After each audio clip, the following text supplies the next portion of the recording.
boa noite. Estamos ao vivo novamente para a nossa 14ª aula do nosso curso Menos Achismo Mais Catecismo. Ficamos aí alguns dias sem aulas, 2 semanas na verdade, questões aqui de problemas com a internet aqui de casa, né? Já era para estarmos na aula 16, estamos na aula 14 a respeito do sacramento da Eucaristia. Nós temos ainda, essa é a 4ª aula, né? Na verdade, 5ª aula da segunda parte do nosso catecismo, na segunda parte do nosso curso. E nós ainda teremos a 3ª aula sobre os sacramentos. Nós já falamos do sacramento do batismo, já falamos do sacramento da crisma. E hoje vamos falar do sacramento da Eucaristia, que é o 3º e último sacramento da iniciação cristã, né? Como a igreja assim o chama. Graças a Deus, nós temos a graça de experimentar os sacramentos da nossa igreja, ser a igreja deixada por Cristo e dado por Cristo, assim, a continuidade do ministério através dos sacramentos. Então, hoje nós vamos falar do sacramento da comunhão, que será o 3º sacramento, e vão faltar mais 4 sacramentos para a gente falar. E então, vamos lá, vamos falar sobre o sacramento da comunhão. Mas antes disso, então, vamos fazer a nossa oração pedindo que o Espírito Santo nos acompanhe nessa aula. Você que está entrando aqui, nunca assistiu nenhuma aula, não tem problema nenhum. O nosso curso de catecismo está todo salvo no YouTube, no Spotify, lá na nossa bio tem todos os links para todas as aulas. Mas você que está já acompanhando muitas aulas, maravilha, acompanhe nosso curso hoje. Nosso curso vai ser uma bênção. Em nome do Pai, do Filho e do Espírito Santo. Amém. Senhor Jesus, mandai vosso Espírito para que nessa noite nós possamos juntos clamar, rezar, que nós possamos juntos também aprender, Senhor, a Tua vontade, a Tua verdade, através da igreja, ilumine nossos pensamentos. Nós te clamamos pela intercessão da Virgem Maria. Ave Maria, cheia de graça, o Senhor é convosco. Bendita sois vós entre as mulheres, e bendito o fruto do vosso ventre, Jesus. Santa Maria, Mãe de Deus, rogai por nós, pecadores, agora e na hora de nossa morte. Amém. Em nome do Pai, do Filho e do Espírito Santo. Amém. Então vamos lá, vamos falar sobre o sacramento da Eucaristia. Esse curso chama-se Menos Achismo Mais Catecismo, e nós vamos então quebrar os nossos pensamentos, nossos achismos, nossos preconceitos a respeito das coisas da igreja, e vamos aprender o que a igreja fala de um jeito bem tranquilo. Então, se você tem dúvidas, mande aqui a sua dúvida. O sacramento da Eucaristia, junto com o sacramento do batismo e da confirmação, são os 3 sacramentos que a igreja chama de iniciação cristã, né? Quando você faz a primeira Eucaristia, ou seja, é a primeira vez que você recebe esse sacramento. Mas ele não é um sacramento para receber uma única vez, né? Diferente do batismo e diferente da confirmação, que é o sacramento que a gente chama de crisma, né? Aqui no Brasil a gente chama de crisma ou confirmação. Diferente desses sacramentos que você recebe uma vez, né? Você recebe o batismo uma vez, você recebe a crisma uma vez. A Eucaristia é um sacramento que nós vivemos constantemente, né? Se for possível, todos os dias, mas conforme pede a igreja, pelo menos uma vez por semana, no domingo, o dia do Senhor, o dia de preceito, o dia que nós temos que frequentar a Santa Missa. Então esse sacramento a gente faz ele pela primeira vez quando nós estamos ali na idade da razão, né? Quando nós terminamos o que a gente faz aqui, a gente faz uma catequese, né? Aqui no Ocidente, eu digo assim, a igreja latina, a gente prepara a criança quando ela está finalizando aquela idade ainda das dúvidas, começando a idade da razão, a partir dos 7, 8, 9 anos. Tem lugares que é um pouco mais tarde, tem lugares que é um pouco mais cedo. Então prepara-se a criança através de 2 anos de catequese. Infelizmente não é das melhores, mas se prepara a criança para ela estar ciente do que ela vai receber, né? Infelizmente hoje as crianças elas têm uma infância um pouco mais longa, então elas acabam na idade de receber a comunhão ainda não estão completamente preparadas, né? Como a gente via antigamente, santos como São Tarcísio, santos como o próprio Beato Carlo Acutis, que quis receber a comunhão já bem novinho, ele já tinha noção do tamanho daquilo, né, que ele estava experimentando. Também São Domingos Sábios, que morreu com 12 anos, né? Então eram pessoas, crianças ainda, jovens, mas que tinham essa noção do que era a fé, experimentar a graça de Deus, a igreja, a comunhão.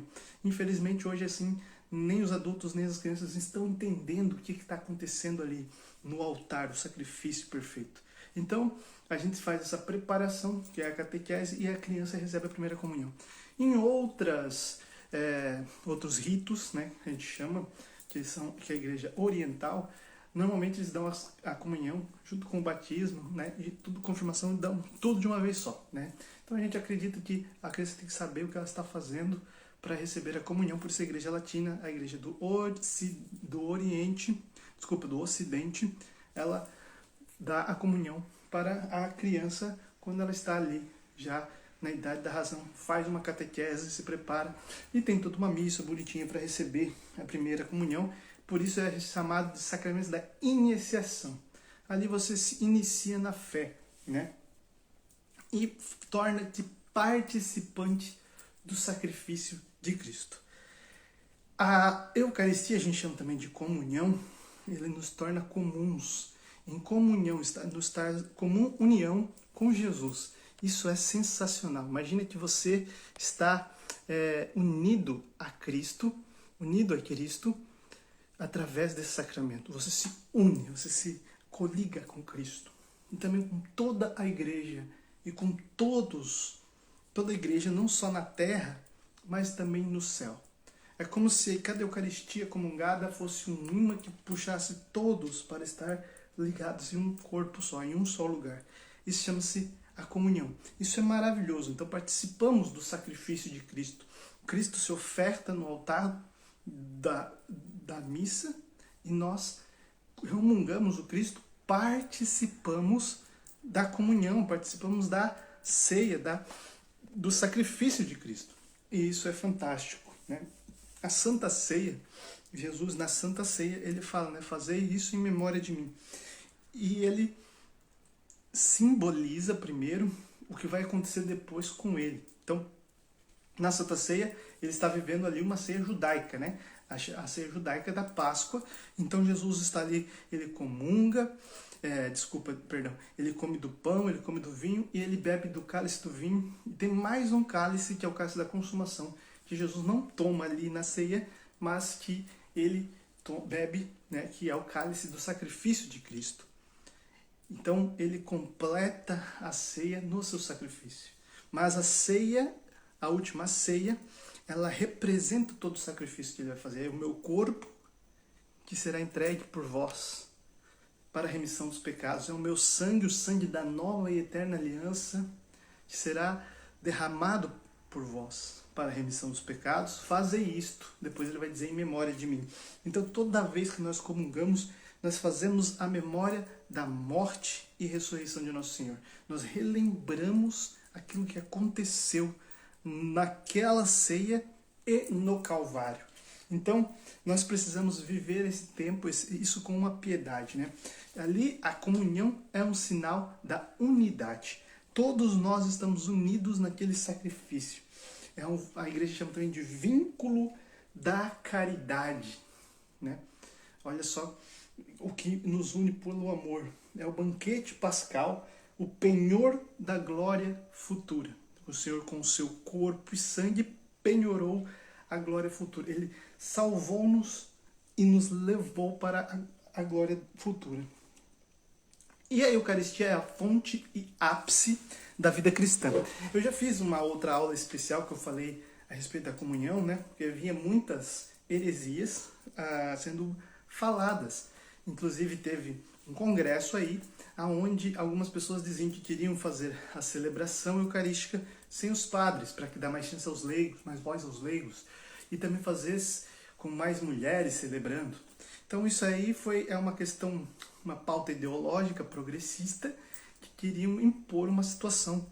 E essa pauta progressista de uma ceia onde os leigos celebrassem, onde as mulheres fizessem a celebração da palavra ali, é claro, você está botando uma pauta em primeiro lugar, uma pauta das mulheres, ou uma pauta dos leigos, seja lá o que for, e esquecendo do principal, que a Eucaristia é a fonte e ápice da vida cristã. Então, sem a Eucaristia, não existe a igreja. Sem a Eucaristia, não existe a vida da igreja. A Eucaristia é da onde brota toda a vida da igreja. Tudo que a igreja faz está centralizado na Eucaristia. Ela evangeliza as pessoas para virem para a ceia pascal, para o banquete do Cordeiro. A Eucaristia é o principal. É o principal. A Santa Missa é o principal dentro da Igreja Católica. Então jamais coloque nada acima da Santa Missa. Grupo de oração não pode estar acima da Santa Missa. Nenhum outro momento pode estar acima da Santa Missa. Nada está acima da Santa Missa. Nenhuma oração, nenhuma devoção, nenhum pensamento, nenhuma ideologia, nada está acima da Santa Missa. Ela é o primor, ela é o primeiro lugar. Ela é a fonte e ápice da vida cristã. Então, não se tem vida cristã sem a Santa Missa, sem a Eucaristia.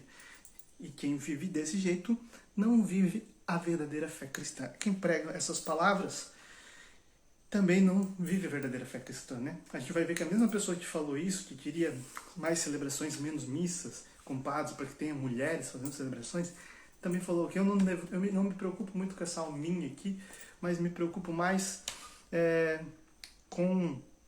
Comecei agora, irmão. Tem só 7 minutos, tá bem no comecinho aí. Pode acompanhar que tu vai pegar tudo. A pessoa disse que não se preocupava com a alma dela, mas se preocupava mais com a política. Então a gente não pode misturar essas duas coisas. O banquete no altar, quem se sacrifica por nós é o Cristo. É um sacrifício igual da cruz, só que dessa vez sem sangue, né? Por isso que é chamado de sacrifício incruento, que significa sem sangue. Então a gente não pode colocar nem político nenhum no altar. Nenhum político se sacrificou por nós. Nenhuma ideologia deu a vida por nós. Quem dá a vida por nós, para salvar na nossa alma, é Cristo. É dele que jorra a vida, é dele que brota a vida, é ele que nos dá a vida. E a igreja não tem sentido sem a Eucaristia, né? E quando nós nos unimos, então, nós nos unimos na liturgia do céu. É isso que a igreja diz, a liturgia do céu. Ali está acontecendo algo atemporal. Inicia-se uma Santa Missa, amado. Você tem que entender o negócio, né? A morte de Cristo, ela transcende o tempo. Ela vai além do tempo. O tempo é uma quarta dimensão, segundo a física. Temos o espaço, né, para frente, para trás, para cima, para baixo, para o lado, para o outro, e o tempo. 4 dimensões.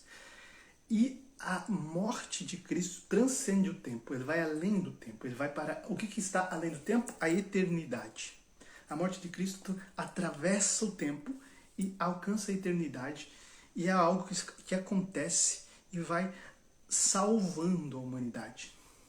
Algo constante. Então, quando acontece uma Santa Missa, nós fizemos o que a gente chama na igreja de anamnese, a memória daquele dia, mas é como se nós voltássemos aquele dia. Todos nós estivéssemos lá, naquele dia que Jesus morreu por nós, naquela Páscoa. E nós estamos lá. Então, nós transcendemos o tempo. E a nossa alma entende isso. O nosso corpo não vai conseguir entender isso. Mas é algo sublime. E nós atravessamos o tempo porque fora do tempo está o que é eterno. Quem que está na eternidade? Quem está na eternidade é aquilo que a gente chama de a igreja triunfante, que são os que já estão salvos, os santos, os anjos, Deus, Pai, Filho e Espírito Santo, a Trindade, que estão na eternidade, estão fora do tempo, estão junto de Deus. Quando a igreja celebra a Santa Missa, toda a igreja celebra junto. Não é só aquele grupinho de pessoas ali. Não é só um padre, talvez, que celebre sozinho na sua casa paroquial. É toda a igreja que celebra junto. Porque só existe uma missa, né? Existe por isso que ela é repetitiva, como muitos dizem, mas ela é a mesma missa. É a mesma missa. Ela acontece lá diante do altar, do sacrário. Ela faz a memória da Santa Ceia e da Santa Cruz. Então, ela expande para a eternidade, porque o céu participa dessa mesma missa. Deus Pai, Filho, o Filho vem e oferece o seu corpo. O Espírito Santo desce sobre as oferendas quando o padre faz a imposição das mãos. Aquilo que a gente chama de epíclese. É quando o padre põe as mãos e pede o Espírito Santo sobre as ofertas. E aí a gente fica de joelhos, né? Toca o sininho, a gente se ajoelha. Isso chama-se epíclese. E nessa hora vem o Espírito Santo, né? Deus Pai envia o Espírito Santo. O Espírito Santo toma as ofertas e transforma o pão no corpo e o vinho no sangue. Então eu vou repetir aqui, você que saiu aí. O Pai envia o Espírito Santo quando o padre clama. As mãos do padre, não importa se ele for o maior pecador do mundo, ungidas um dia pelo sacramento da ordem, que nós vamos falar daqui para frente, nas próximas semanas, quando o padre impõe as mãos, ele clama. O Espírito Santo, Deus Pai, envia o Espírito Paráclito que vem sobre as oferendas e transforma. Isso a gente chama de transubstanciação. Que então o pão vira o corpo e o vinho vira o sangue de Jesus. A partir do momento que acontece essa epíclise. Transubstanciação significa que transforma-se a substância, né? Continua tendo gosto e tendo formato que tinha antes, mas a substância não é mais a mesma. Ela tem a substância divina. Ali está. Corpo, sangue, alma e divindade de nosso Senhor Jesus Cristo. Por completo, repito, corpo, sangue, alma e divindade de nosso Senhor Jesus Cristo. Não é mais pão, não é mais vinho. Isso é um mistério da nossa fé. Para falar, né? Eis o mistério da fé. Por isso ali nós antecipamos a vida eterna, né? Nós experimentamos o céu. Nós experimentamos um pouco da glória de Deus. Nós experimentamos a graça de Deus, né? E ali vai acontecer aquilo que Jesus fala, que a palavra fala, Deus será tudo em todos. Quando comungamos, Deus é tudo em todos. É lindo ser católico, como vai dizer o Padre Ricardo, é lindo isso.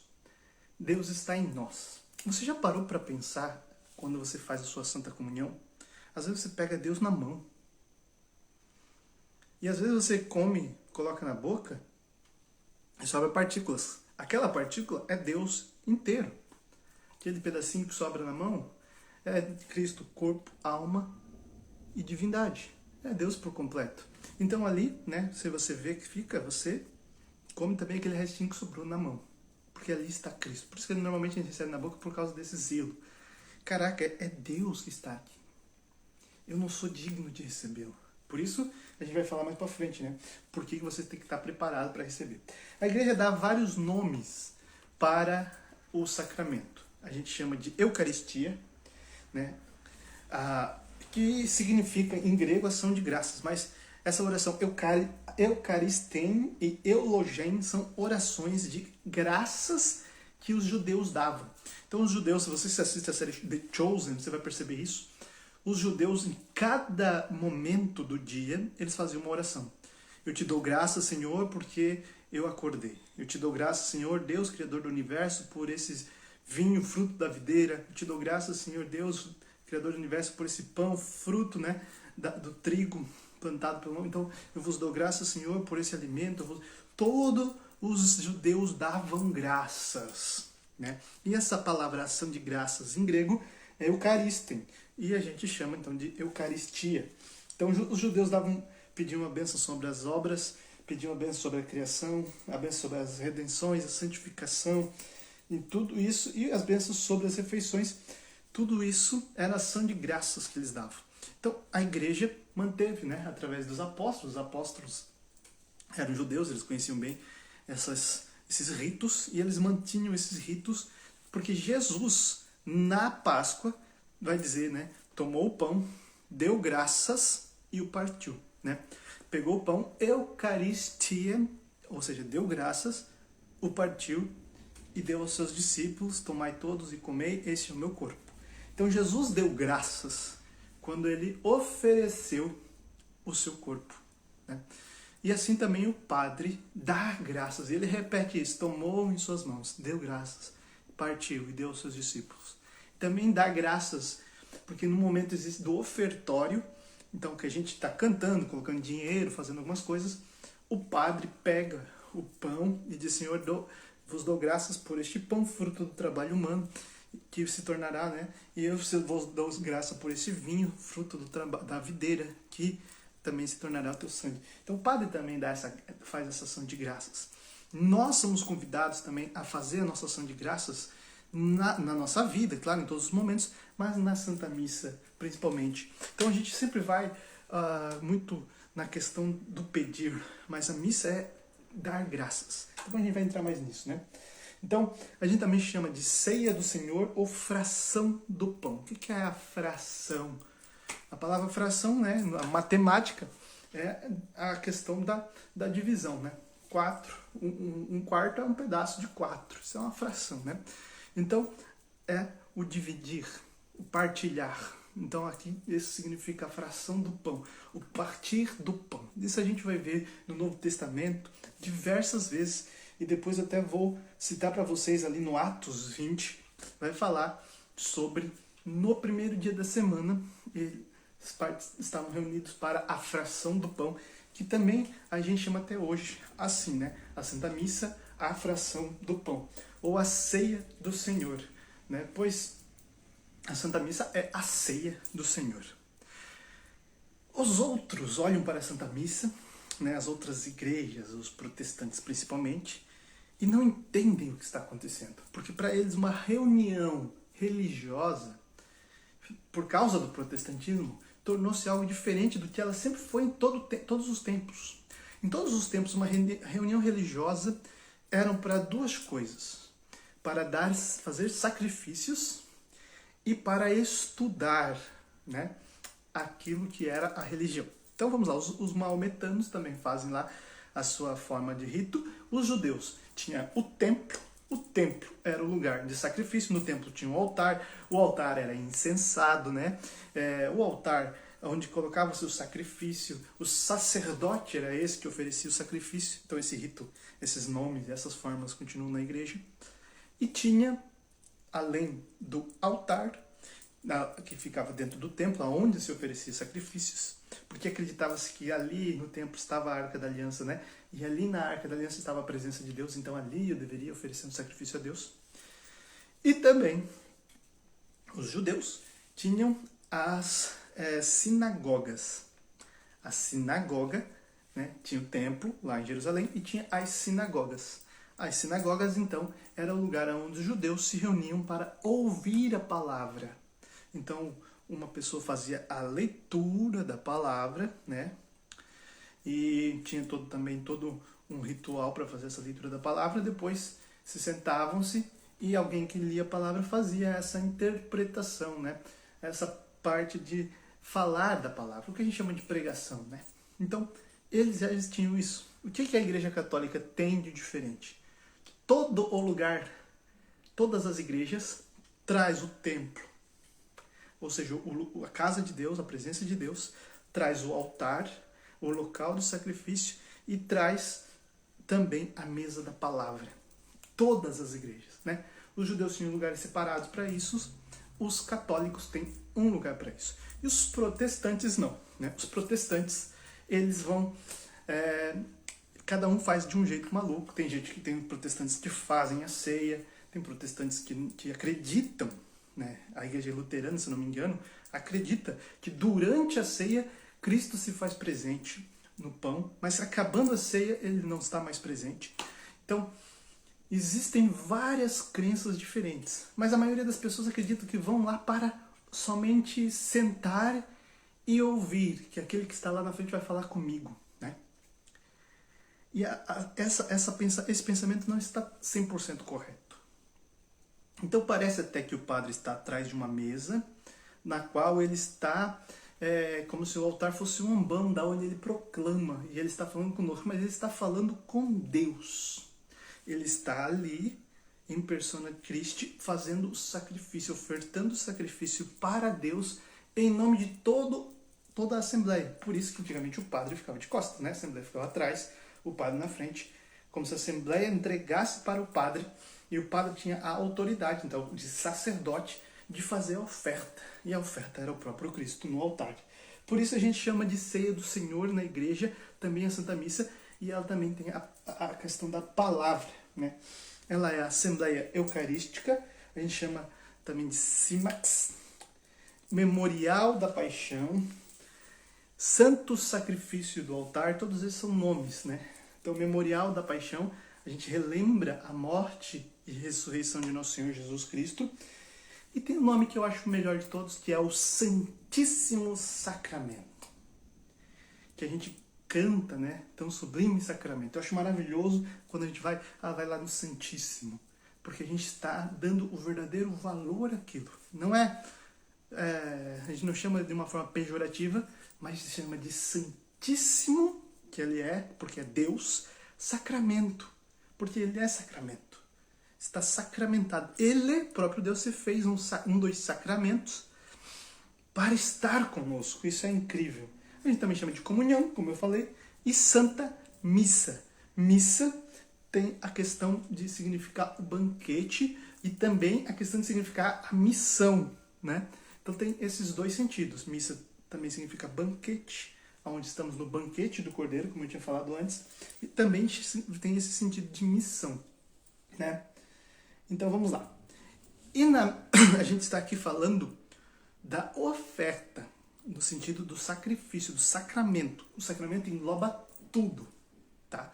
O que é o sacramento? O sacramento engloba todo o rito da Santa Missa, toda a liturgia da Santa Missa, engloba a questão do padre, depois eu vou falar de tudo que engloba o sacramento, né?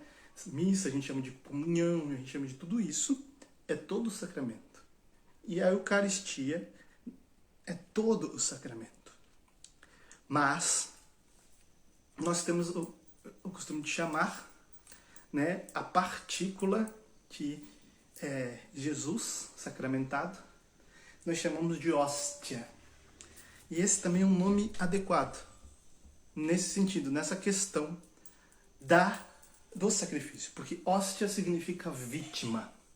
Então, para fazer o rito tem tudo, né? Tem o altar, tem o sacerdote e tem a vítima. Antigamente a vítima era um cordeiro. Se matava-se o cordeiro, né? No judaísmo matava-se o cordeiro era a vítima. Por isso, eis o Cordeiro de Deus que tira o pecado do mundo. Cristo agora é a vítima. O que é a vítima? É a oferta. É aquilo que estamos ofertando a Deus Pai para nos redimir. Porque Cristo assim o fez, ofertou-se para nos redimir. Então a missa é o memorial da paixão de Cristo. Então a missa não é um lugar para eu ir como um espetáculo, um show, um local para eu ir com iluminação, como lá na Onda Dura, por exemplo, cheio de luzes e coisa arada. A missa não é um lugar para apresentação teatral, porque a missa é a memória não só de simbólica, né? Não é só um teatro. A missa é uma memória real do sacrifício, da oferta de Cristo, que se fez vítima, que se fez cordeiro e morreu na cruz para nos salvar. Então é uma recordação disso. É isso que é Santa Missa, né? Então vamos lá. Então a hóstia é a vítima. A hóstia é o pão e o vinho. O pão e o vinho é a oferta. Nós oferecemos o pão e vinho. O vinho se transforma na hóstia quando ele se consagra, na vítima. A gente tem o costume de dizer hóstia consagrada, mas se é consagrada já é hóstia, senão é só pão, né? Então, pão vira hóstia. Hóstia é vítima, é aquele que vai ser ofertado, sacrificado por nós, né? Então a gente chama de hóstia o pão e o vinho, que se tornou corpo, sangue, alma e divindade de nosso Senhor Jesus Cristo. Agora vamos falar sobre o pão e o vinho, né? Deixa eu ler aqui para vocês o pão e o vinho. Lá, o pão e o vinho ele já é apresentado para nós, lá no Gênesis, como uma oferta, tá? Melquisedeque era um rei, e a palavra vai dizer em Gênesis, capítulo 14, versículo 18. Gênesis 14, 18. Melquisedeque, rei de Salém e sacerdote do Deus Altíssimo, mandou trazer pão e vinho. Abençoou Abraão, dizendo: bendito seja Abraão pelo Deus Altíssimo que criou o céu e a terra. Bendito seja Deus Altíssimo que entregou os teus inimigos em tuas mãos, e Abraão deu-lhe o dízimo de tudo. Vou repetir para vocês, então. Gênesis 14, 18. Melquisedeque, rei de Salém e sacerdote do Deus Altíssimo, mandou trazer pão e vinho e abençoou Abraão. Então, o rei Melquisedeque trouxe pão e vinho e ofereceu e abençoou, ou seja, fez a ação de graças pela vida de Abraão. Então, ali já começa. Melquisedeque é uma representação, a gente chama isso de pré-figuração. ou seja, ele é uma figura antecipada da pessoa de Cristo, porque ele era rei de Salém e ele era sacerdote do Altíssimo. E ele, ao encontrar-se a Abraão, ele deu graças, fez uma ação de graças e ofereceu o pão e o vinho. Então, ali o pão e o vinho aparecem pela primeira vez lá no Gênesis. E Melquisedeque é rei de Salém. Salém significa perfeição, né? E Salém, lá na frente, vai mudar o seu nome para Jerusalém. E Salém é perfeição e Jeru é cidade. Então, a cidade da perfeição. Cidade dos perfeitos, vamos dizer assim. Então, Jerusalém significa isso, né? A gente sabe que Jerusalém está em guerra e Jerusalém é a cidade perfeita. E Jerusalém é uma cidade que está até hoje, existe até hoje, mas ela é uma pré-figuração da igreja. Então, Jerusalém é pré-figura da igreja. Ela é uma representação da igreja. Melquisedeque, rei de Salém, é Jesus, rei da igreja, que oferece pão e vinho. Olha só. Então, é algo muito interessante. No Êxodo aparece novamente um pão, né? Quando chove maná, cai maná do céu, Deus quis dar o pão do céu para alimentar o seu povo, né? Essa é uma representação também do pão da palavra. E também o vinho, né? A gente vai ver, o vinho na palavra, ele representa alegria, tá? Então toda vez que a gente vê vinho na Bíblia, ele está representando a alegria, né? Como a gente vai ver nas bodas, que Caná acabou o vinho, isso significa que aquele casamento estava fadado a terminar a alegria naquele casamento.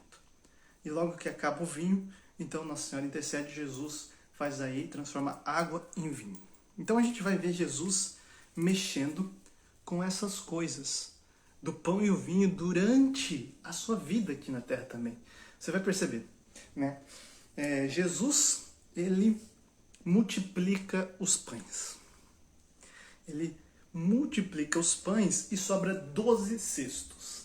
Isso é algo muito interessante. Por quê? O 12 na Bíblia, agora vou repetir aqui para você entender.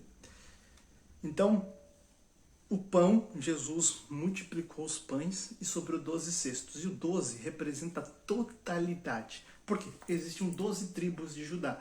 Então, quando Jesus multiplica os pães, significa que ele dá de alimento às 12 tribos. Ou seja, ele alimenta toda Israel. Israel é uma representação da igreja. É Cristo que alimenta a igreja. É o pão que ele multiplica.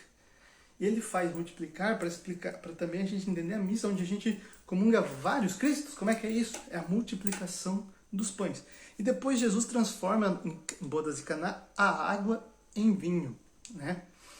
E também vai mostrar que o Senhor multiplica o vinho. Não tinha vinho e tem vinho para sobrar para 7 dias de festa, alegria. Veja só, tudo isso é uma representação. Jesus está demonstrando, através dos seus milagres, que também teve uma necessidade, aquilo que ele faria depois.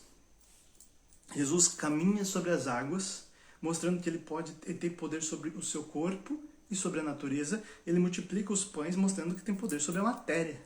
Então ele poderia transformar o seu corpo, que ele tem poder sobre o seu corpo, em pão que ele transforma. Então ele tem esse poder. Então, quando Jesus vai mais uma vez falar do pão, ele fala claramente na palavra: o meu corpo é verdadeiramente comida e o meu sangue é verdadeiramente bebida.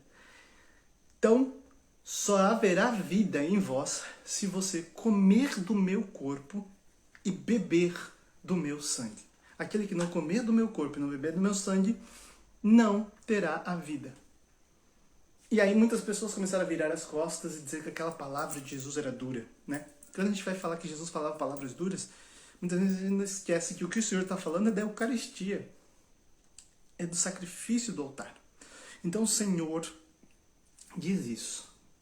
E muitos vão embora e Jesus pergunta para Pedro, não, vai embora também. E Pedro diz, aonde iremos nós? Só tu tens palavra de vida.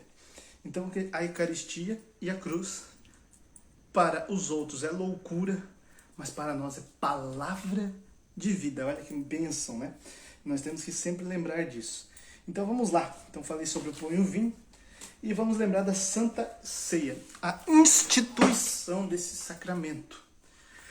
Todos os sacramentos foram instituídos por Jesus, todos os 7.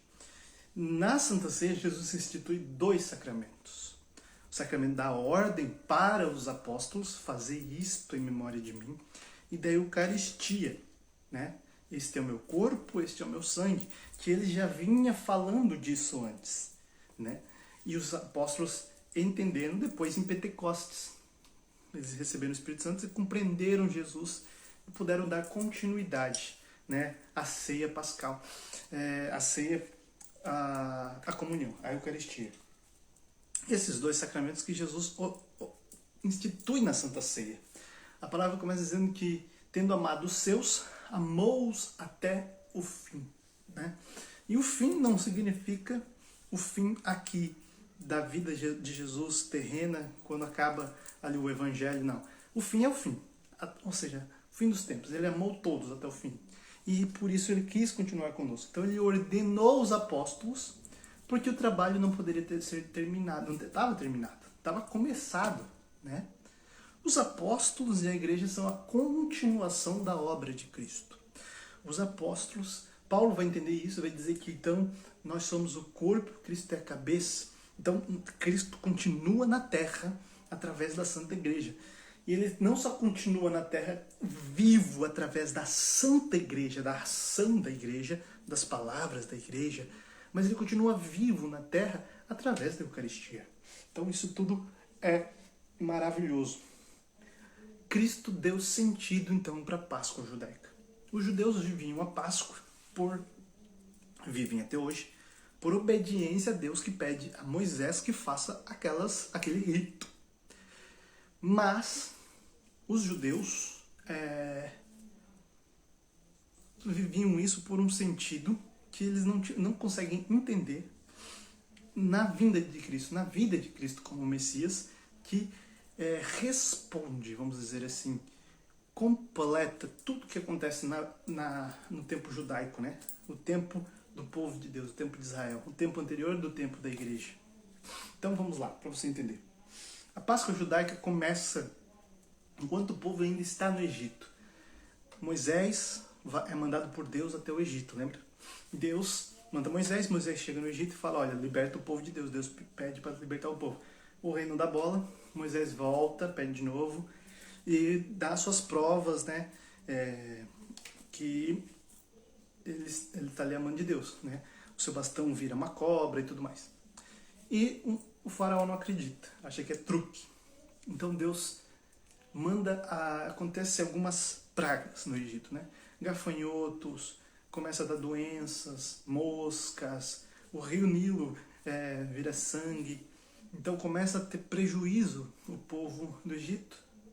E o rei já está se incomodando, mas está com o coração endurecido, porque não quer liberar o povo. Porém, então vem a última praga. E Deus vai dizer para o Moisés e para todo o povo judeu, para que eles preparassem um cabrito ou um cordeiro, né, de 1 ano de idade. Na noite da Páscoa, matasse esse cordeiro, né? E se a família fosse muito pequena, então se juntasse 2 ou 3 famílias para comer aquele cordeiro. Pegasse o sangue do cordeiro e passasse o sangue do cordeiro nas portas, o sangue daquele cordeiro. Então as famílias tinham que comer todo o cordeiro e os homens tinham que comer com os rins cingidos, ou seja, né, com a sua manta, com a sua cinta e com a sua vara na mão, né, o seu cajado. Tá entendendo? E comer o cordeiro. O cordeiro estava ali. E também comer os pães ázimos e ervas amargas. Pães ázimos é o que a gente chama de hóstia hoje. É o que a gente chama do pão da Eucaristia, que são pães sem fermento. Então comia os pães ázimos, as ervas amargas, junto com o cordeiro. E depois dormiram, e aí veio a noite, o anjo da morte, o anjo do Senhor, e todos os primogênitos do Egito de ser humano, de animal, não importa, todos os primogênitos morreram, apagou-se, morreu. Mas aqueles que tinham o sangue do cordeiro na sua porta foi poupado. Então, como toda Israel, né, na época não era Israel ainda, né, porque Israel, eles vão se denominar depois, mas todos os hebreus que estavam no Egito tinham feito isso, nenhum filho de hebreu primogênito morreu. Porém, todos, inclusive o do faraó, morreram. Então o faraó liberta o povo do Egito.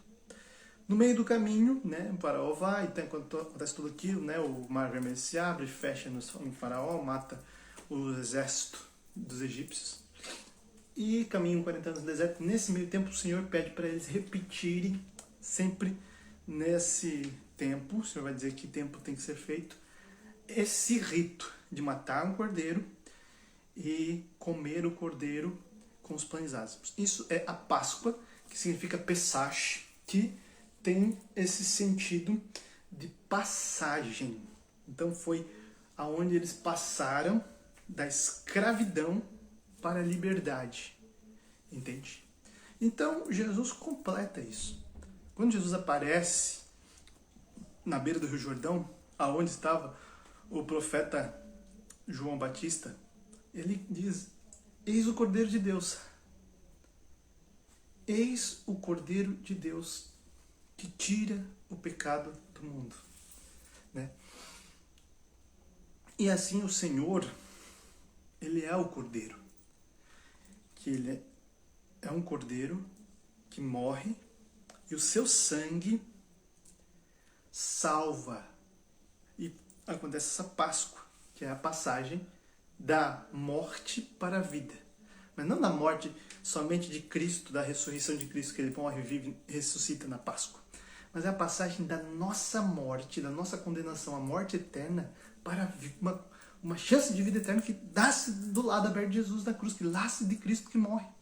Ele é o Cordeiro que jorra sangue para salvar a nós. E nós então passamos de condenados, de escravos, para libertos. Olha que lindo. E os judeus não entendem isso. Então a Páscoa judaica tem o sentido somente da libertação do Egito. Um sentido humano, né? A libertação do Egito é um sentido social, político, algo que aconteceu. E eles sempre esperam ainda que o Messias venha trabalhar nesse sentido social, político. Mas o Messias, ele vem para salvar, né? O ungido, o Messias, ou Cristo, que tem o mesmo significado, ele nos salva do pecado, da morte eterna de Adão e Eva, nos salva do inferno, nos leva para o céu. É o sangue de Cristo. Então, a missa é a celebração perfeita da Páscoa. Então, a Páscoa nós celebramos todos os domingos, na Santa Missa. E todos os dias, na verdade. Mas no domingo, por isso a gente chama o primeiro dia, o dia do Senhor, Dominum Dei, domingo. O dia do Dominus, o dia do Senhor. Porque é o dia que o Senhor fez a passagem da morte para a vida. E fez com que nós possamos passar da morte para a vida, de escravo para liberto. E ele faz fazer isso em memória de mim. Então lá no Atos capítulo 2 e no Atos capítulo 20, são dois momentos no Novo Testamento, onde a gente ouve falar então do primeiro dia da semana, estavam reunidos para partir do pão. Então os apóstolos já se reuniam no domingo, não só os apóstolos, mas a igreja na época, né? A gente fala os apóstolos porque a gente está lendo Atos dos Apóstolos, mas é a igreja. Então não só em Jerusalém, mas em todas as igrejas da época, né? Foram sendo criadas novas igrejas, e essas também, todas elas, no primeiro dia da semana, que na época não se chamava o domingo, mas se chamava o primeiro dia da semana, né? Então, depois que foi sendo chamado na era cristã de Dominus Dei, em latim que é Dominus, que é o dia do Senhor, né? Muito bem. E a gente vai chamar de missa lá para frente. Lá no século II, tinha o imperador Justino. Era imperador de Roma, tudo ali era tomado por Roma, que era o império. Justino pediu para que... Não é São Justino. Vou ler para vocês aqui, ó. Vou ler de novo aí para vocês, tá? No século II, o testemunho de São Justino Mártir sobre as grandes linhas de desenrolar da celebração eucarística. O nome do imperador era Antônino. Ele era pagão. Ele não conhecia os cristãos e eles queriam saber o que os cristãos fazem. O que é o cristianismo, né? Então Justino, ele escreveu para o imperador, isso no século II, o que os cristãos fazem. Então você presta atenção, século II. Então os protestantes, outras pessoas vão dizer que a nossa igreja nasceu no século III, que foi Constantino, lá em Roma, que criou a igreja católica e obrigou todos os cristãos a serem católicos. E disse que ela era uma igreja cristã. Não, isso é mentira. Já existiram muitos papas, desde Pedro até lá no século III, quase século IV, onde Constantino, no século III na verdade, né, era o imperador. E que a fé da igreja foi então permitida. Mas São Justino, ele viveu no século II. Isso é entre o ano 100 e ano 200. Então é bem no primórdio do cristianismo. Então, João tinha morrido há pouco tempo, o último apóstolo. Então é no começo do cristianismo. E ele vai escrever para o imperador. O imperador era Antônino, para explicar para ele o que os cristãos fazem. Presta atenção, que incrível. O que é que São Justino escreve? Está no Catecismo. No dia do sol, porque eles também chamavam os dias da semana, os romanos, pelos astros. Dia do sol, dia da lua, dia de Saturno. E nos Estados Unidos, na língua inglesa, ainda é assim, né? O dia do sol é o Sunday, que é domingo. Então, no dia do sol, como é chamado, reúnem-se no mesmo lugar os habitantes, quer das cidades, quer dos campos. Leem-se, na medida em que o tempo o permite, ora os comentários dos apóstolos, ou seja, ora os livros dos apóstolos, as cartas, ora os escritos dos profetas, ou seja, às vezes o Antigo Testamento. Depois, quando o leitor terminou, o que preside toma a palavra, o que preside é o padre, o sacerdote, para aconselhar e exortar a imitação de tão sublimes ensinamentos. Então, depois de ler a palavra, tem a homilia. A seguir, nos colocamos todos de pé e elevamos nossas preces. Não é igual a missa, né? A missa, depois que o padre faz a homilia, a gente fica de pé e eleva nossas preces. Por nós mesmos e por todos os outros, onde quer que estejam, a fim de sermos de fato justos por nossa vida e por nossas ações, e fiéis aos mandamentos, para assim obtermos a salvação eterna. Então tá bom. Quando as orações terminaram, nós saudamos uns aos outros com um beijo. Então já existia também ali o quero te dar a paz do meu Senhor. Logo depois que se rezam, então se rezavam fazendo suas preces. Mas eu acredito que lá na igreja primórdia ainda não existia definida uma liturgia. Então era um pouco mais carismático.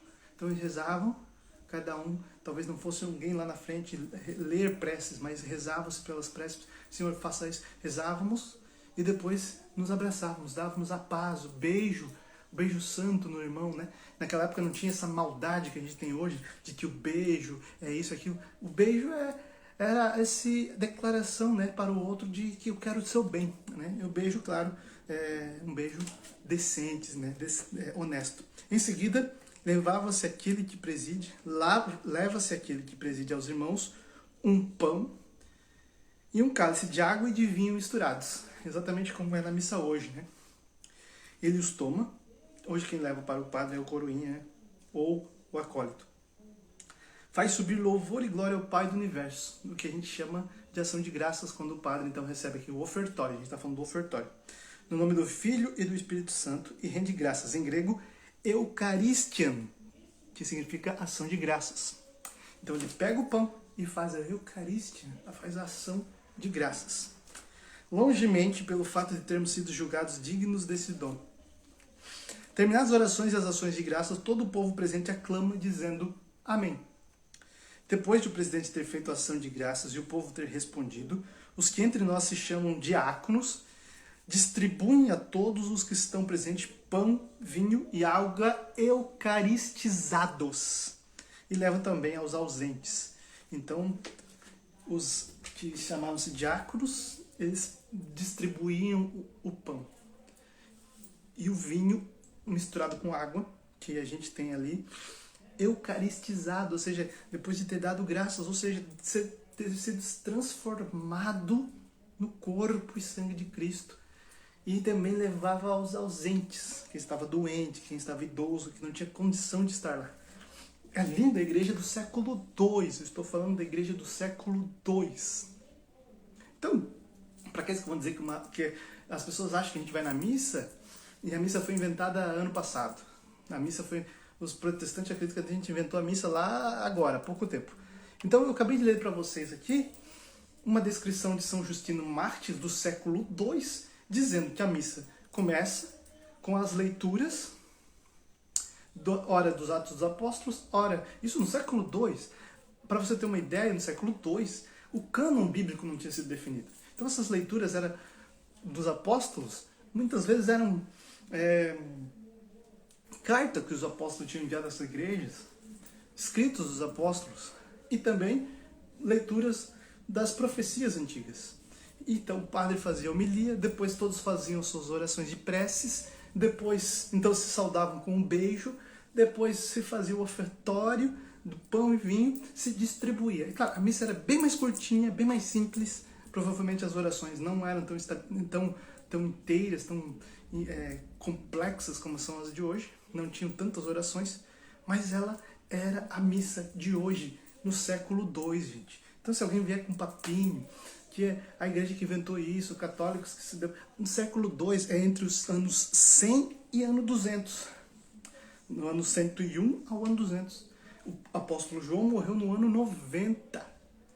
Então ele está pertinho dos apóstolos. O apóstolo João foi o último apóstolo a morrer. Então essa igreja de São Justino Mártir, eles são a primeira geração depois dos apóstolos.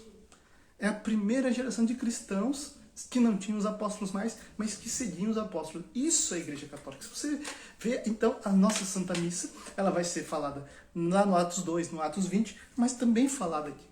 Paulo também fala em algumas cartas, algumas coisas a respeito disso, né? Muito bem. Então, a liturgia, ela é celebrada dividida em duas partes, a nossa Santa Missa, igual era lá hoje. Também temos a liturgia da palavra, e temos a liturgia eucarística, né? São duas liturgias, mas em um só culto. É um só culto. É uma só missa. É um só rito. Mas tem dois momentos. Duas mesas para que a gente possa alimentar-nos. Então são duas mesas. A mesa da palavra e a mesa da Eucaristia. A igreja entende que as duas mesas têm a mesma dignidade, por isso elas não estão uma mais alta que a outra, não está uma acima da outra, não está o altar mais alto, né? O altar não está num degrau mais alto do que o ambão. Às vezes o ambão é mais alto por causa que a pessoa tem que ler ali, né? Mas a questão do chão, ele está na mesma altura, porque ele tem a mesma dignidade. Antigamente ainda se tinha mais um ambão do lado, né? Para fazer as comentários e tudo mais, mas graças a Deus tiraram esse ambão do lado, botaram um comentário lá pro cantinho, porque não tem nada a ver. No que a gente chama de presbitério, que é onde acontece tudo, todo o rito, é ali no presbitério, por isso o padre é o presbítero, né? Tem o altar do sacrifício, tem os elementos auxiliares, que tem uma mesa, que eu não vou lembrar o nome agora, se alguém souber, fala aí, que aonde ficam os paramentos litúrgicos para não atrapalhar ali o altar. E tem a cadeira, que eu acho que é a sídia, né, do padre, aonde ele está ali para que aconteça a liturgia da palavra. E tem o ambão da palavra, a mesa da liturgia da palavra. Então a gente está ali experimentando dois banquetes. E o que está sendo servido nos dois banquetes é o Cristo, a palavra, é a credência. Muito obrigado. Esse é o nome da mesa auxiliar ali, onde ficam os paramentos litúrgicos, que vão ser utilizados durante, então, vem para o altar durante o momento da oferta, do ofertório, que a gente viu aqui, é levado até o presidente o sangue misturado com água e o pão. Então ele faz a Eucaristia, ao som de graças. Que maravilha! Então começa a Santa Missa. A Santa Missa, num todo, ela é uma reunião. Para nós entendemos como uma nossa reunião, né? Tem a possibilidade de ser feita a Santa Missa sem a reunião, mas ali a missa, a reunião sempre foi do povo. O povo se reúne em volta do altar. Então tem o presidente, aquele que vai presidir a Santa Missa, que é o padre, o sacerdote. Então, eu já falei muito sobre isso, né? Por que tem padre, sacerdote e presbítero? Tem todas essas denominações. Então, o sacerdote, na hora da missa, ele faz o sacrifício. O padre, ele é aquele que ensina, o pai, né? Também pastor. Mas pastor, os evangélicos tomaram para eles lá. Então, a primeira coisa que acontece antes da liturgia da palavra, dentro da liturgia da palavra, é a gente pedir perdão. Então, tem o perdão, o momento do perdão. Dentro da Santa Missa, a Santa Missa bem vivida, ela apaga os pecados veniais, tá? Os pecados mortais somente com o sacramento da confissão. Os pecados veniais são apagados na Santa Missa e a Santa Missa nos previne dos mortais. Então, assim, Deus vem quando é bem vivida, não só de corpo presente, né?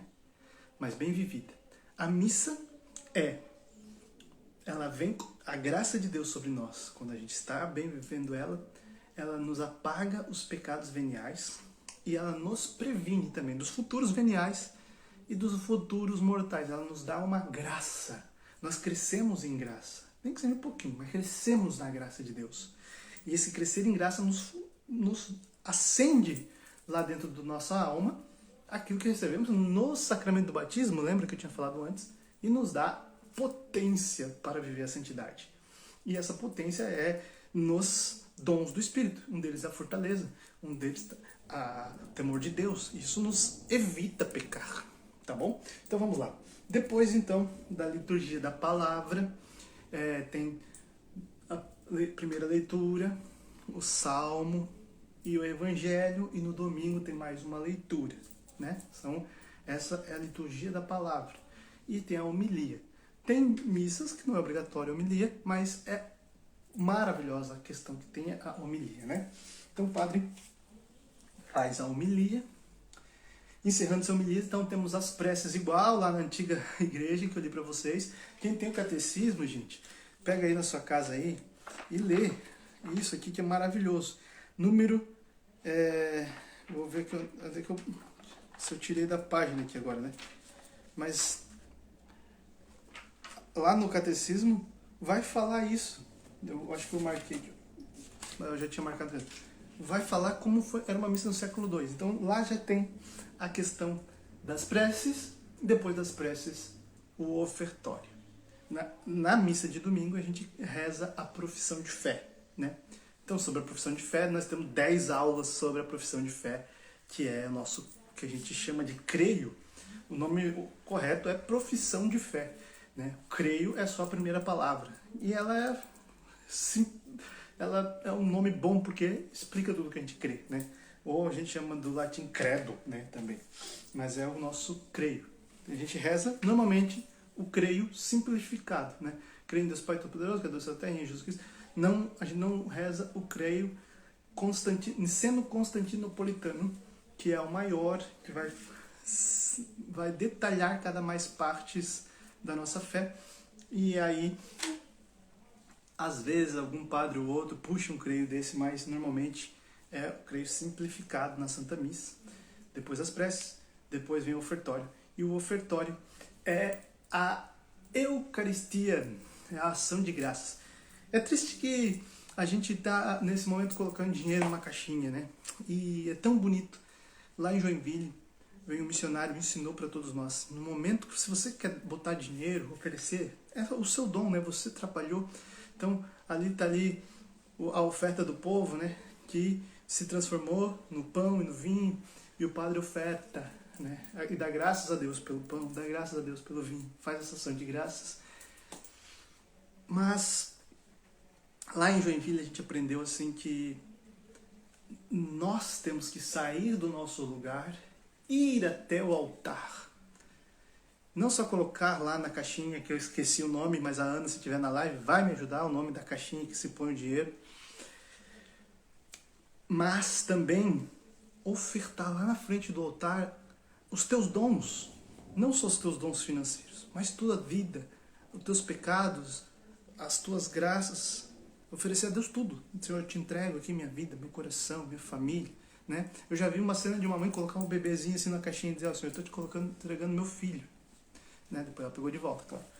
Mas então, oferta lá no altar, assim que é bonito, sabe? Assim tem o sentido, dá um sentido para a pessoa de que ela está junto com o Padre, ofertando, está ali também ofertando os seus dons lá no altar. E ali acontece o ofertório, que é a ação de graças, e depois da ação de graças, então, inicia-se a oração eucarística. Né? Na verdade, é justo, necessário, nosso dever, salvação, normalmente ela começa assim. A liturgia eucarística, ela começa com o ofertório, mas a oração eucarística começa logo depois que termina a oração do padre. A oração do ofertório o padre faz. E normalmente a gente não escuta porque estamos cantando alguma música. Né? E a música de ofertório, ela tem que ter sentido. Né? Liturgicamente, ela tem que estar falando na letra do pão e do vinho que estão sendo ofertados a Deus. E damos graças a Deus pelo pão e o vinho. Então essa ação de graças tem que estar representada na letra da música. E não tem que ficar falando de questões sociais, que muitas vezes botam nessas letras de música, né? Igualdade, fraternidade, nessa mesa. Essas músicas estão trazendo questões sociais que não tem nada a ver. Né? Então, sim, aqui na mesa do pão nós nos tornamos um, nós estamos em comunhão, nós estamos em unidade, é a mesa, é o altar do banquete, o Senhor vai ser sacrificado, tudo isso, beleza. Mas essas outras questões políticas a gente não deve trazer em momento nenhum, muito menos nesse momento. Então, já que vai ter uma música, que ela fale daquilo, que aquele sentido que está acontecendo ali, estão te ofertando, né? Então, tem uma música que eu gosto, porque é Pão e Vinho, te apresentamos nesse altar como sinal que tu recolhe nossa oferta. Então, é nesse sentido, falar do que está acontecendo, né? A música eucarística ela tem que falar do que está acontecendo naquele momento. Não tem que ser para tocar o coração, não tem que ser bonita, não tem que ficar fazendo um monte de melismas e brilhantismos ali para, né, aparecer, para o padre elogiar, ou para o povo dizer, nossa, como esse mistério é bom. Tem que ser bom, decente, cantado, afinado, decentemente, não de qualquer jeito, porque estamos rezando, oferecendo para Deus.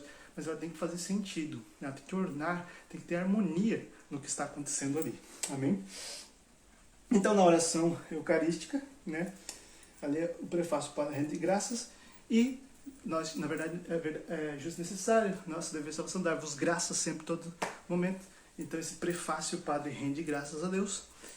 Então, a gente canta o santo, Senhor Deus do Universo, né? A gente canta o santo, ou proclama o santo, né? E depois disso, então, começa a questão do que a gente chama da epíclese, que é quando o padre pede o Espírito Santo. Nessa hora da epíclese é que nós ficamos de joelhos. Não é quando acaba o santo. É na hora da epíclese. Eu já falei sobre a epíclese na aula de liturgia. É quando o padre, o sacerdote, o ministro ordenado, impõe as mãos e clama o Espírito Santo. Pode ser sobre as ofertas do altar, pode ser sobre um neobatizado, pode ser sobre os crismandos. Pode ser sobre o óleo do crisma, pode ser sobre a água que vai ser usada para o batismo, né? Sobre os elementos, sobre as pessoas. Quando o ministro ordenado põe a mão e clama o Espírito, isso chama-se epíclese, tá? Então, depois disso, então, o padre faz a epíclese. E quando ele faz a epíclese, né, acontece a transubstanciação, o grande milagre. A gente ofereceu o pão, a gente rezou pelo pão, a gente preparou o altar. E agora na epíclese a gente pede que Deus Pai mande o Espírito Santo para transformar um pedaço de pão no Deus Filho e um pedaço de sangue no sangue de Deus Filho. Para saciar o povo, para unir o povo, que está todos eles eucaristizados com Deus. Olha que lindo que é a nossa fé, gente. É incrível isso. Então ali a gente faz esse momento de epíclese, depois o padre faz a anamnese. Lembra que eu já falei disso, né? Que é a memória da Santa Ceia. Então, ele levanta o corpo e faz a memória. Naquela ceia derradeira, tomou o corpo em suas mãos, deu graça, partiu e deu seus discípulos. É a anamnese, né? É a questão da memória daquele fato. Depois, diante do Santíssimo Sacramento já sacramentado, presente no altar, né? Muitas pessoas já ficam de pé, mas não tem problema, né? Proclamamos, Senhor, a vossa morte e anunciando, Senhor, a nossa morte, proclamamos a vossa ressurreição. Tudo bem ficar de pé, mas tem que ficar de pé. Se você vai ficar de pé, você tem que continuar com seu coração de joelhos. Você tem que estar entendendo que está ali no altar Jesus Cristo sacramentado, se oferecendo. E diante de Jesus sacramentado, então, o melhor seria ficar de joelhos até o final da oração eucarística, porque ali está Jesus sendo ofertado no altar do sacrifício. Por isso, temos o costume de ficar de joelhos em alguns lugares, né, principalmente no Brasil inteiro quase. Se levanta logo depois, proclamamos, Senhor, a vossa morte, anunciamos, Senhor, a vossa morte, proclamamos a vossa ressurreição. Enfim. Nesse momento, então, o padre, representando toda a igreja, né, ele reza com as mãos levantadas as intercessões. Então, reza pela igreja, reza pelos mortos, reza-se por todo o povo reunido, todo o povo de Deus, reza-se pelo Papa, pelo Bispo. Ali faz todas as intercessões, né, naquele momento. Nesse momento, está rezando com o padre toda a igreja, no céu, na terra e no purgatório. E nós rezamos junto com o purgatório. Por isso é muito bom lembrar das almas do purgatório na Santa Missa, e é muito bom rezarmos na hora que o padre fala, os nossos entes queridos, né, lembrar os nomes das pessoas que nós perdemos, que foram, né, para a eternidade. Lembrar. Então eu rezo para o meu avô, rezo pelo pai dos meus amigos que faleceram, rezo por amigos que faleceram, traz o nome deles, porque nesse momento, se eles estiverem no purgatório, eles vão estar bebendo da graça daquela Santa Missa, né? Ali, nós estamos colocando eles no altar junto, oferecendo a vida deles, né? A alma deles que está lá, talvez no purgatório. E caso eles estejam no céu, essas graças vão para outras almas do purgatório. O purgatório está participando ali daquela Santa Missa. O céu está participando, e nós na terra estamos participando. Então, por isso é a comunhão de toda a igreja ao redor daquele altar. E ali, depois disso, então, nós rezamos o Pai Nosso e depois nós... Boa noite, amigo Jorjão, paz! Depois que nós rezamos o Pai Nosso, então, temos a graça de receber a Eucaristia, a comunhão. E aqui, eu gostaria que... Já fiz uma aula falando de como receber bem a Sagrada Comunhão, né? Mas... para receber a comunhão, quem pode receber a comunhão, né? Quem pode receber a comunhão? Aqueles que estão em estado de graças e cientes do que estão fazendo. Que são batizados, e são esses três quesitos, tá? Então vamos lá. Ser batizado na Igreja Católica. Não batizado na Igreja Católica, não batizado vale. Estar ciente do que está fazendo, né? Estar consciente ali. Entende? Que estou indo receber o corpo e sangue de Cristo. Por isso eu tenho que ter uma catequese, um preparo. E estar em estado de graça. Ou seja, não ter naquele momento pecados mortais não confessados. Não ter ido à confissão, ou ter ido à confissão e depois de ter se confessado, ter pecados graves, mortais, e depois ter se comungado com esses pecados mortais sem se arrepender deles, sem se confessar deles. E isso é gravíssimo. O próprio apóstolo Paulo vai dizer: não queira comer do corpo de Cristo e depois comer do corpo dos demônios. Aquele que se aproxima do altar da comunhão com a alma suja, se aproxima da sua condenação. É Paulo que fala. Está na Bíblia. Mas a igreja ensina também que o corpo e sangue de Cristo não é mérito nosso, é graça. Não é mérito, eu não recebo porque eu tenho mérito. Até porque eu só posso estar em estado de graça se eu receber a confissão, que também não é mérito, é graça. É misericórdia, então eu tenho que ir buscar misericórdia. E porque Deus é misericordioso, me dá a graça de ser purificado dos meus pecados, então eu posso receber em estado de graça. Não é mérito meu. Que mérito eu tive? Ir até a comunhão, parabéns. Ir até a confissão, confessar. Isso não é mérito, né? Isso aí é seu dever de católico. E outra, você está recebendo algo mais sagrado que existe. Imagina então, vamos dar um exemplo. Vai vir na sua casa um rei, você tem que dar um quarto para o rei dormir, e você vai botar o rei dormir no porão, aonde você não limpou, está cheio de teia de aranha, sujo, em qualquer lugar? Não. O rei vai vir para habitar no melhor lugar possível. Você vai comprar uma cama se for possível, você vai pintar a parede se for possível, você vai fazer o melhor possível, você vai contratar um buffet para servir o rei, você vai fazer o melhor. É o rei. Imagine então o rei do universo, o Senhor do Senhor, Deus Todo-Poderoso, que é tão grande, de tanto te amar, se faz tão pequeno, um pedaço de pão, para habitar na sua alma, para fazer você estar em comum união com Ele. Você tem que preparar esse lugar aí, meu filho. Não jogar Cristo num ambiente sujo, em qualquer lugar. Cristo precisa entrar num coração preparado, ciente, confessado, arrependido. Sabe que você não tem mérito. Aquela música, não comungo porque mereço, disse eu sei, é meu Senhor, comungo, pois preciso de ti. Então não é por. Essa música não está dizendo assim, você. Eu preciso de Deus, por isso eu vou comungar, porque daí Deus vai me dar a graça de eu conseguir me arrepender. Não. O Espírito Santo que te dá a graça de se arrepender. O Espírito Santo precede a Eucaristia. Precede. Só vai à Eucaristia quem está cheio do Espírito Santo e desejo de receber Jesus. Nenhuma boca proclama que Jesus é o Senhor, senão pela ação do Espírito Santo vai dizer a palavra. Então você vai à Eucaristia ciente de que é Jesus, por graça que o Espírito está agindo em você. É o Espírito Santo que te faz entender que ali está Cristo. É o Espírito Santo que transforma o pão em Cristo.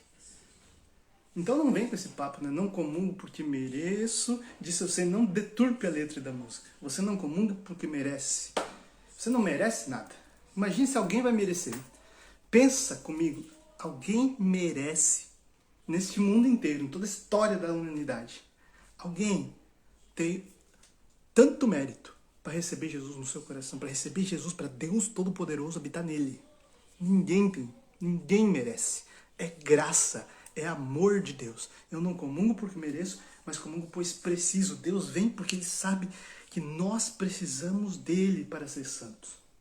Então, por esse amor tão grande, Ele vem sobre nós. Mas Ele vem, e essa comunhão é uma comunhão bem vivida quando eu me arrependo dos meus pecados e peço perdão. Eu não vou colocar Jesus num coração pecaminoso, uma alma suja. Purifique a sua alma, esteja ciente daquilo, reze bastante, né? Prepare-se para a missa, né?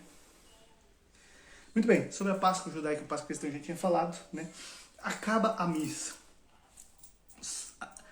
O padre rezou, a epíclise fez ali, sobrou mais hóstias eucaristizadas, vamos dizer assim, vamos usar a palavra que São Justino usou. Sobrou hóstias, que não foi dado ao povo.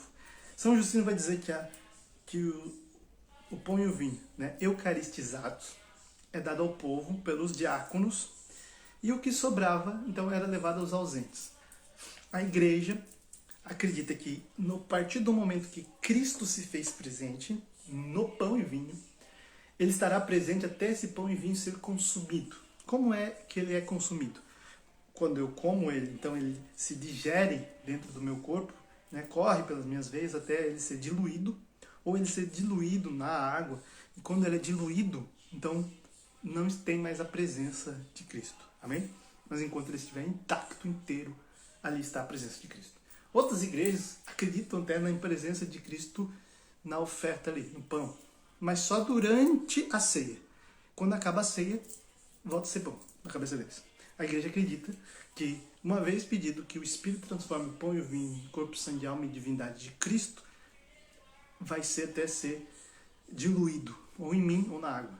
Então, o que sobra é guardado no tabernáculo, ou que a gente chama também de sacrário, para próximas missas, para ser adorado e para também ser levado aos idosos doentes através dos ministros e dos diáconos, né?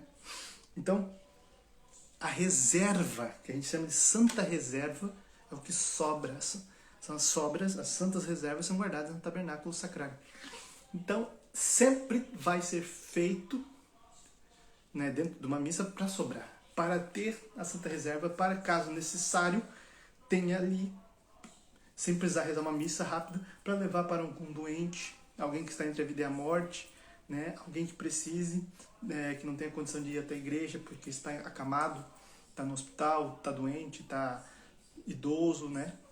Ou para ser adorado. Então, quando você chega na Santa Igreja, ali está o tabernáculo, o sacrário, ali está Cristo. E ali você precisa ter todo o respeito daquele lugar. Entrou na igreja, joelho no chão, pelo menos um dos joelhos no chão, e faz o sinal da cruz. Isso chama-se genuflexão.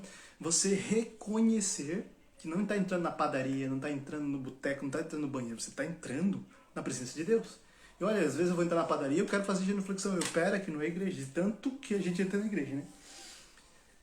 Entrou na igreja, faz genuflexão, saiu da igreja, faz genuflexão, passou na frente do altar. O altar é o lugar do sacrifício, representa a presença de Deus. Faz uma flexão e basta que faça uma vez. Já pensou se você vai ficar fazendo alguma coisa na igreja para lá e para cá, você toda vez que passa no altar vai ficar fazendo? Né? Basta que faça uma vez, tá? Se o sacrário está na frente visível dentro da igreja, você faz a genuflexão virada para o sacrário. Porque a dignidade do sacrário é maior do que o resto todo. Porque ali está presente Cristo, né? Então você faz para o sacrário, tá? Caso o sacrário não esteja aqui, próximo, visível, faça em direção ao altar a genuflexão. Mas tem que ter esse respeito pelo lugar santo, tá? Então vamos falar dessa questão aí. O sacrário, a missa é sacrifício da cruz, banquete e sagrado da comunhão.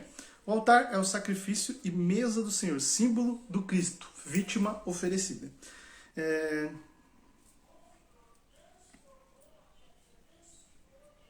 Eu já falei aqui disso, tudo aqui do jejum eucarístico, então vamos lá pra gente falar.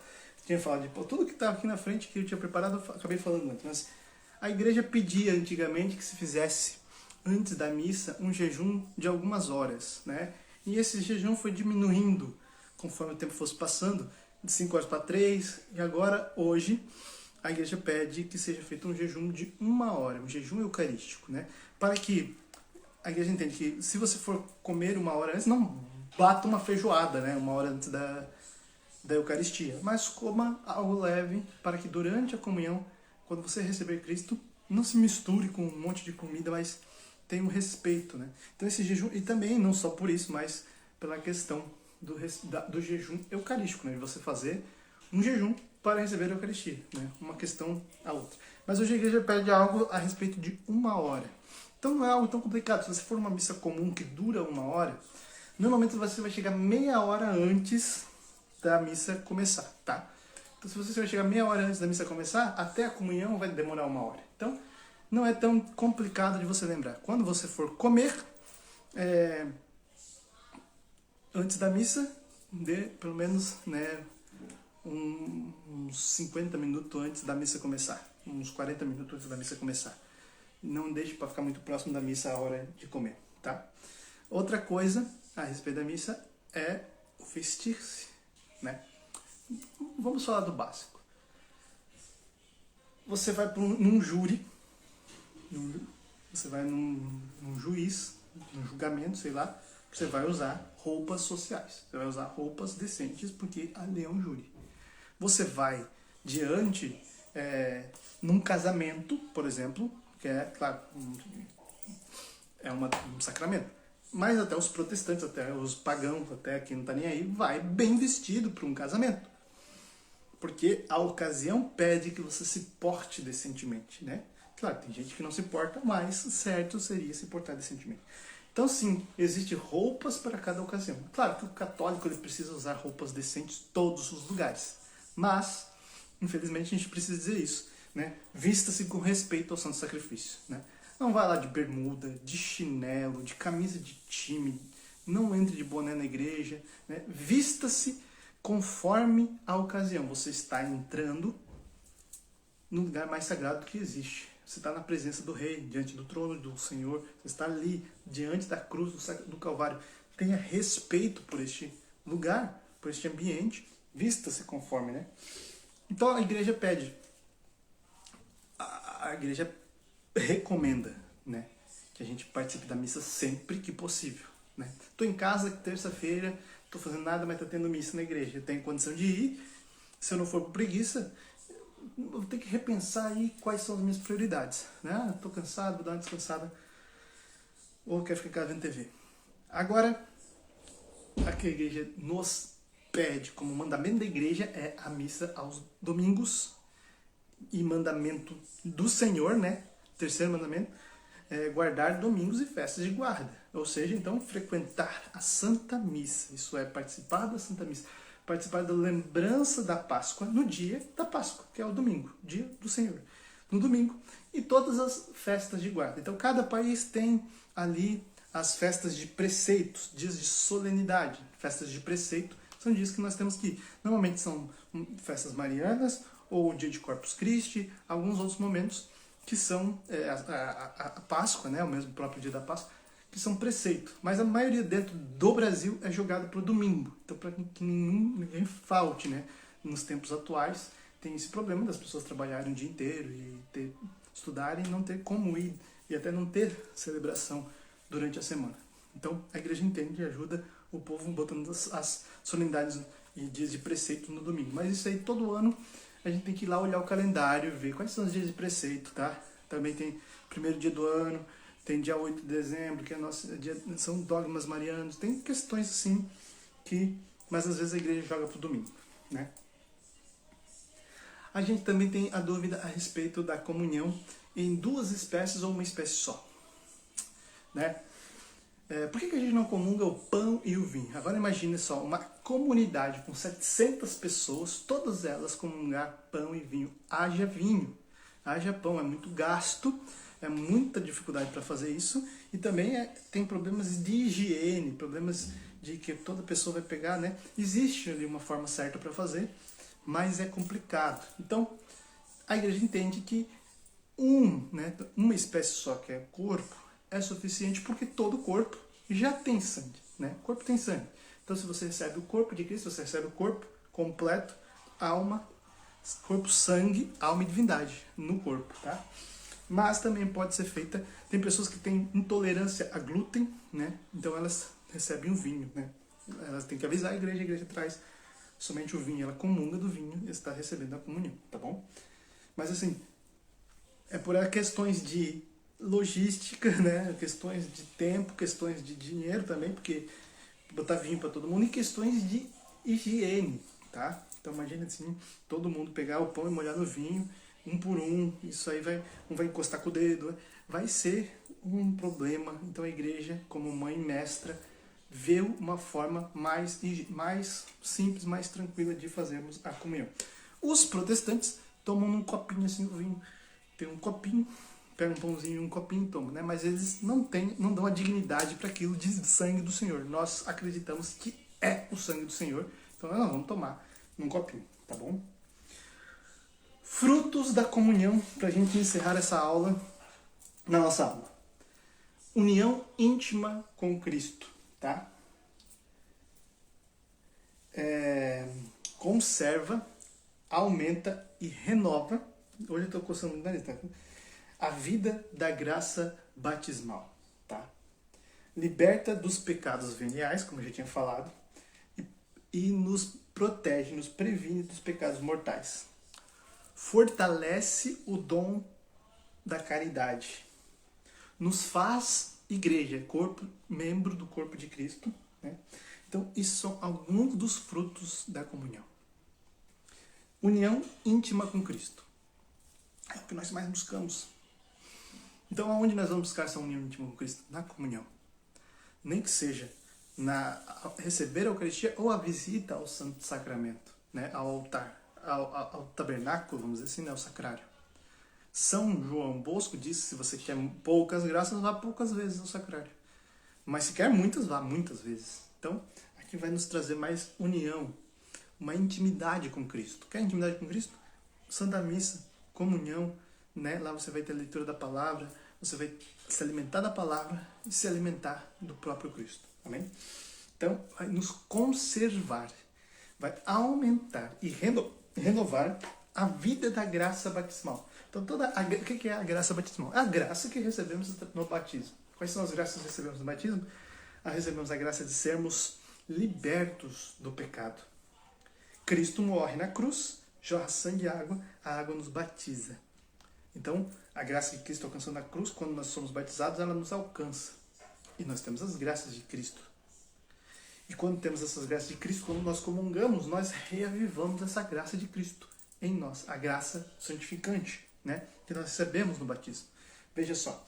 Então, como eu já tinha falado sobre libertar e fortalecer a caridade, né? A Santa Missa fortalece em nós o amor por Deus. Aumenta o amor por Deus, o amor pelo Senhor. Quanto mais eu me alimento de Cristo, mais eu o amo, né? Mas eu aumento a minha capacidade de amá-lo. Então imagine que o amor seja uma água que você joga dentro de um copo. E o copo é o recipiente da sua alma, a capacidade que a sua alma tem de amar. Então, se você tem um copo de 200 ml, o Senhor vai encher esse copo de 200 ml, mas ele nunca vai ter mais de 200 ml, né? Se botar mais água, vai derramar. Quanto mais você vai buscando o sacramento, o Senhor vai aumentando o copo. 200 ml para 400, então vai caber 400 ml, vai para 600, vai caber, você vai para uma jarra de 1 litro, 2 litros, 200 litros, vai aumentando a sua capacidade de amar a graça de Deus em você, tá bem? Então, nos faz sermos igrejas. E para encerrar, os ministros, né? A gente sabe que nossa igreja, nós temos hoje os ministros. A igreja, ela é mãe, mestra, ela sabe das necessidades. Claro, antigamente as comunidades eram pequenos rebanhos, né? Um povoadinho aqui, um povoadinho ali. Então, por exemplo, aqui na nossa igreja, nós temos um povoadinho pequeno aqui, né, de Medeiros. Então é 2 linhazinhas de cadeira. O padre rapidamente consegue distribuir a Eucaristia para todos os fiéis, né? Então aqui normalmente a missa tem um ministro que ajuda o padre a preparar o altar e às vezes serve junto à Eucaristia, né, 2 filhas, uma do lado de cá, uma de lá, um ministro, né? Imagina uma comunidade que nem lá de Joinville que tem 700 pessoas na missa. Até o padre dar a Eucaristia para todo mundo, ele vai ter que ficar pegando, voltando a pegar outro cálice, porque vai acabar, né? Então, a igreja convida leigos, a partir do Concílio Vaticano II, né? Além dos diáconos, porque diáconos também é um ministro ordenado, então não vai ter muitos, para participar desse momento. Então, isso são chamados de ministros extraordinários da Eucaristia, da comunhão. Depois, agora a igreja também dá outros nomes. Mas esses ministros extraordinários, ou seja, o que significa extraordinário, né? Que é além daquilo que precisa. Ou seja, se for necessário, numa necessidade, então ordena-se, não se ordena, né? Mas se torna ministro. Pessoas leigas. E dão a elas a capacidade de distribuir a Eucaristia para que ajude a todos a receber a Eucaristia.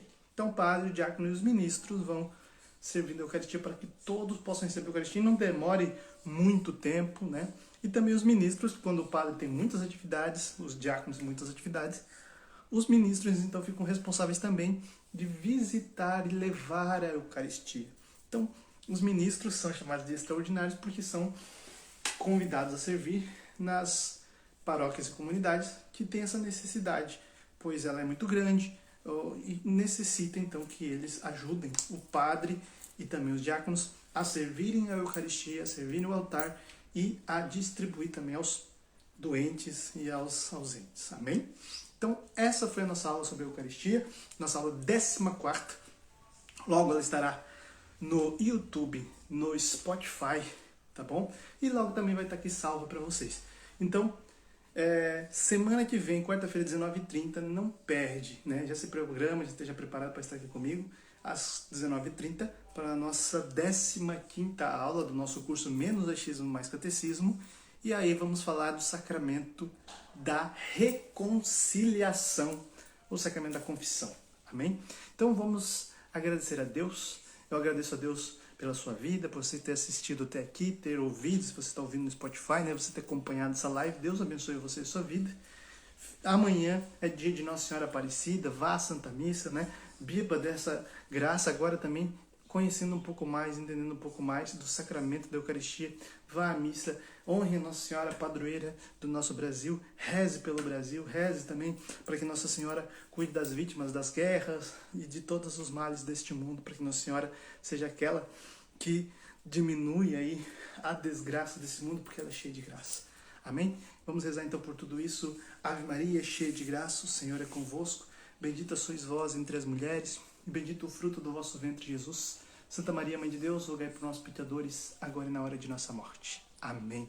Muito obrigado pela sua companhia. Fique em paz, que o Senhor vos acompanhe. Em nome do Pai, do Filho e do Espírito Santo. Amém. Agora eu vou ensinar.